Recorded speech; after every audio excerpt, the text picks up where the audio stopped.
All right, how's everyone doing today? Today we're gonna get lathered up with one of the soaps that I've made, and I bought 500 of these tubs. Like I said in previous videos, I've had a plan to start my own business, and never really got off the ground because I had to get a second job. And this is like a nice fudgy consistency. And this is a tallow-based soap, and as you can tell, it's, well, like a really light tea colored soap, and that should be about enough there. So let's get started. The scent on this stuff is coconut, lime, rum. Like I have actual rum in it.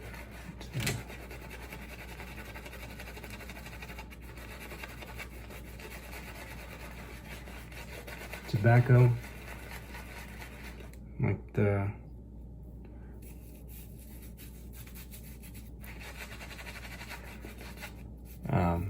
leaf tobacco.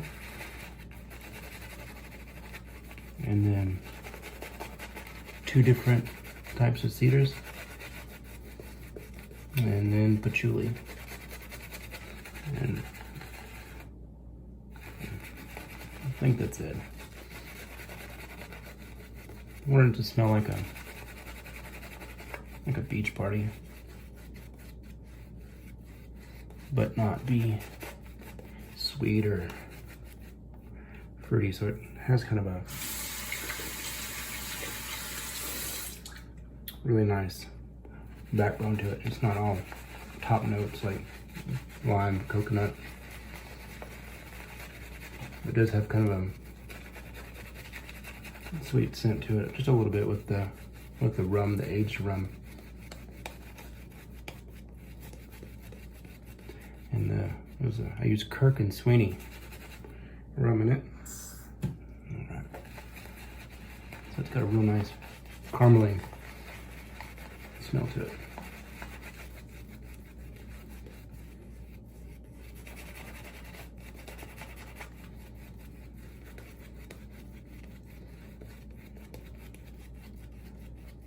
We're lathering up today with our Semogue brush that really needs to be a little bit of love on it.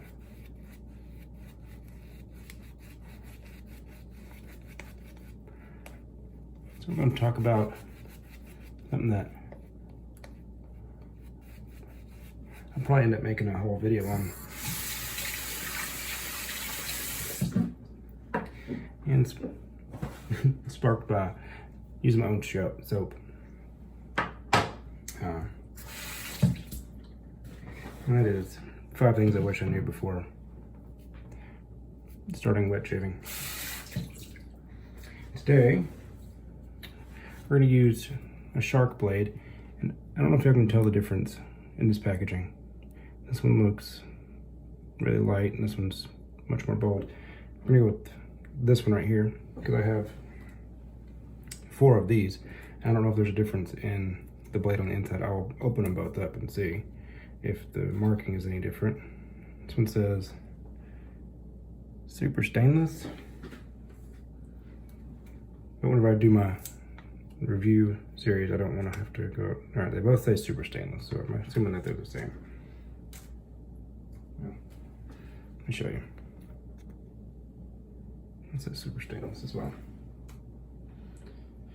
But we're still going to use the one in the packaging that's like all the others. And we're going to be loading up in our slim adjustable on setting number 7.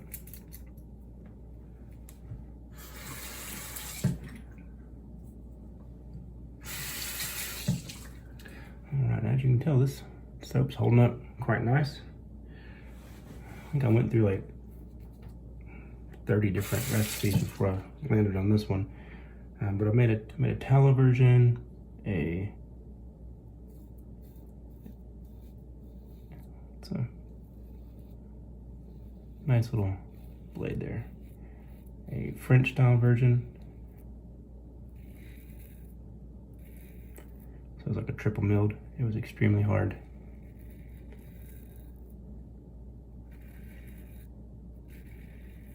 I mean, a fair amount of resistance right there, but I hadn't flipped that blade over.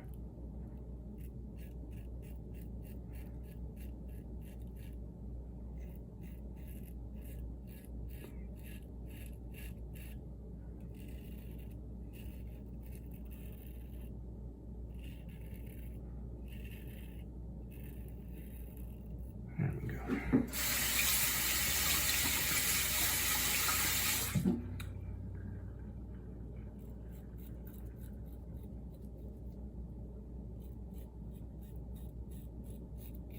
So, back to the 5 things here. One of the first things I wish I'd have known is that prep is everything. Making sure that you have sufficiently hydrated your area of your face that you're going to shave.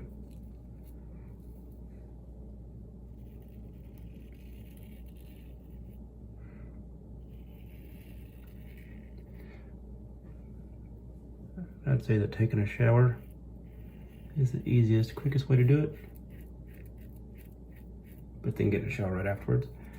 And then after that would be using like a pre-shave glycerin soaps or like the Parasso pre-shave cream.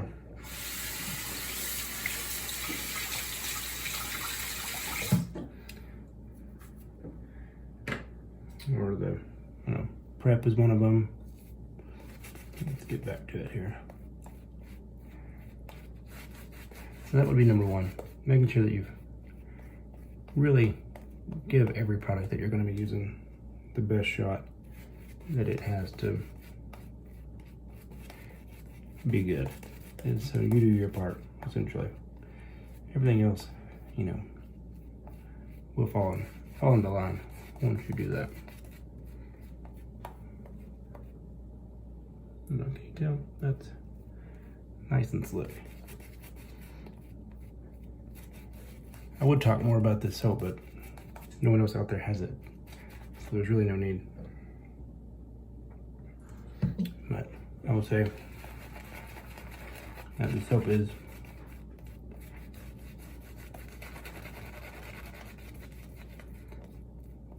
open to a wide range of water content, slippery, slick, and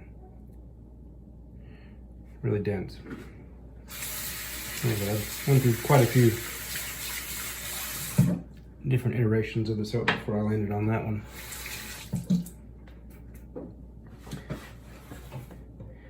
And then, so the next thing that I would say that I wish I knew beforehand is don't rush to the latest and greatest thing. It felt like there was something new coming out every single week. I felt like if I didn't have it, of course this was like a year after I started because I only knew of the art of shaving, but then once I got introduced to the social aspect of wet shaving,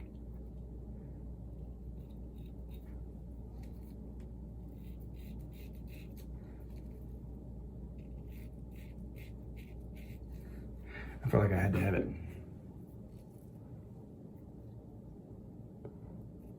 So don't do that. Which is going to bring us into the next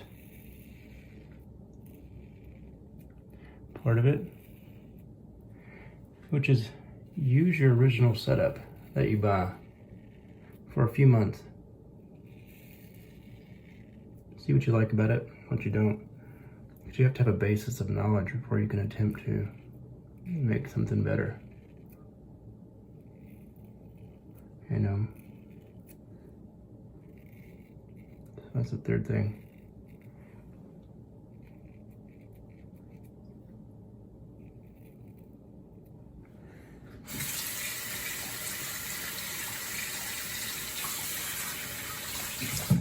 And all those things essentially work together.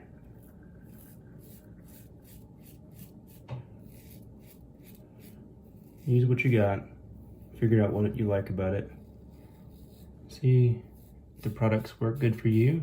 The only caveat to that would be if you have an allergic reaction to something, or if you bought a 100 pack or something because it was on sale of blades and they don't work well for you. So that would be about it. Reason to switch it out immediately.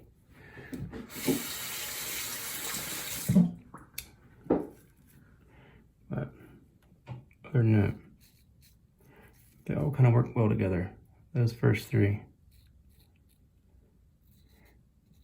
Figure out what you got, so that way when you go to buy your next soap, aftershave, whatever it may be, you know what you're looking for.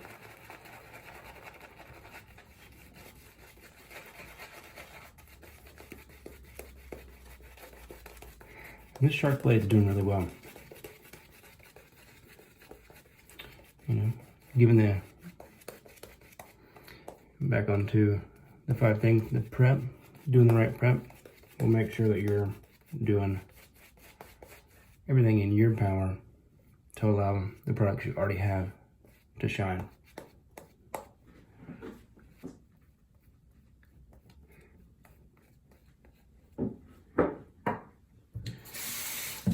So I don't know if people have noticed, people switch from the newer way of shaving to this way of shaving, which has not changed in, I'm gonna go with over 100 years. So how much of the latest and greatest do you think has changed what you do? Not much.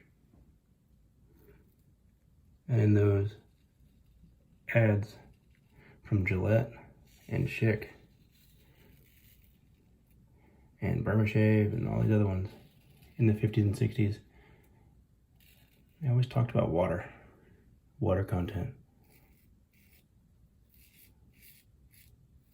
Or at least quite often. Especially Gillette, I think they had an ad that was just water dripping. It was a cartoon version of water dripping. It was like a 56 commercial or something that was for Gillette Foamy. I know there was one where there was a guy shaving in the rain. So they obviously recognized that hydrating the face was one of the most important parts. And they can't, well, I guess they can sell you water. But they want their products to shine. So hydrate, hydrate, hydrate.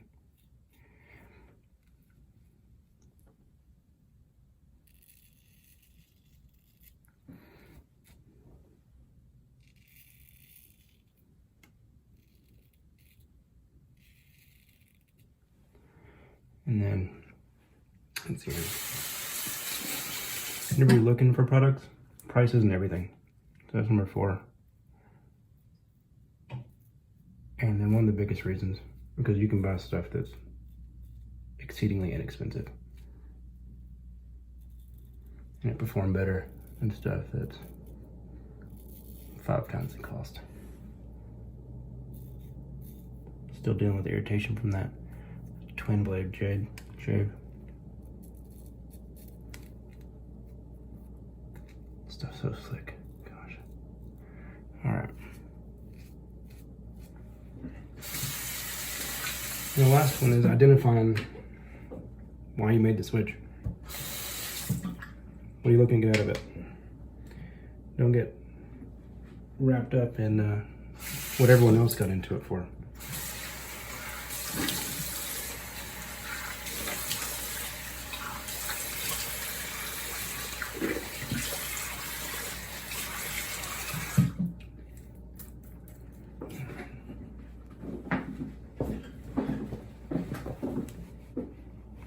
Got into it for irritation because you were just getting absolutely irritated with multi-blade cartridges.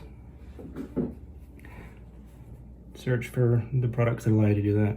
If you got into it for the experience, as in You want to feel like you're going to a spa every single day. You go shave. You're gonna eventually spend some money. There's no getting around it. You want the best razor, it's for you. You want multiple different types of soaps and aftershaves and colognes because you want to be pampered. You're gonna spend a couple dollars.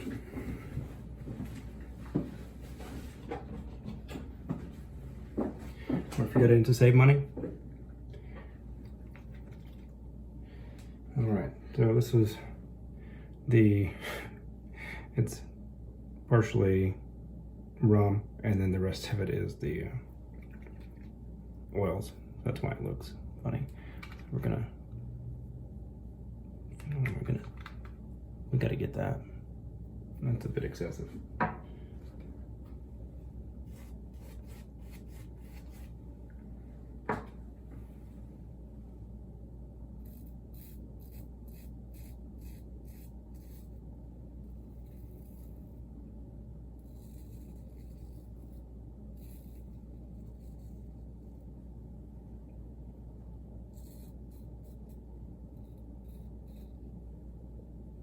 There we go. That's much better.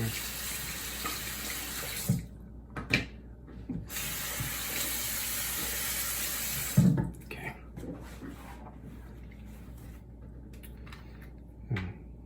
Just identify why you're doing it. Yeah.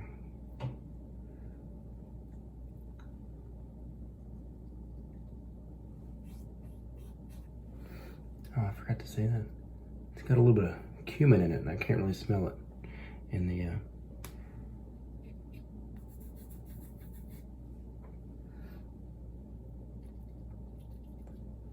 soap, but it's in there. I said it was a beach party, and cumin kind of smells a little musky, and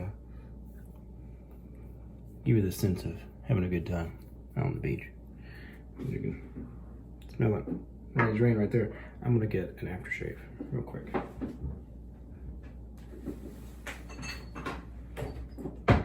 The only one I have that's not scented. And the tobacco is coming through really nice.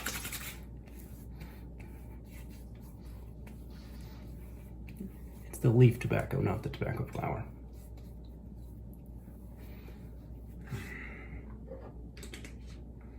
Right, that was good. Get a punch of the lime and coconut, and as it dries down, you get more of the tacky, like tobacco leaf. And the cumin, it's very volatile. It goes off pretty quick, and then as it dries down even more, you get the cedar woods. So that's that. And if anyone else has anything they would like to add to the 5 things that people need to know before they start wet shaving, or your thoughts on what I think about what you should know before it, put it down below. This shark blade, it was really nice. I must have just missed right here where I'm developing a double chin, because it's right there between my chin and then my neck. So I must not have stretched it out enough, because I'm looking down to look to the phone. So that's that. If anyone has anything they want to add or any thoughts on what I said, put it down below. And thank you all for being here, and talk to you all soon. Bye.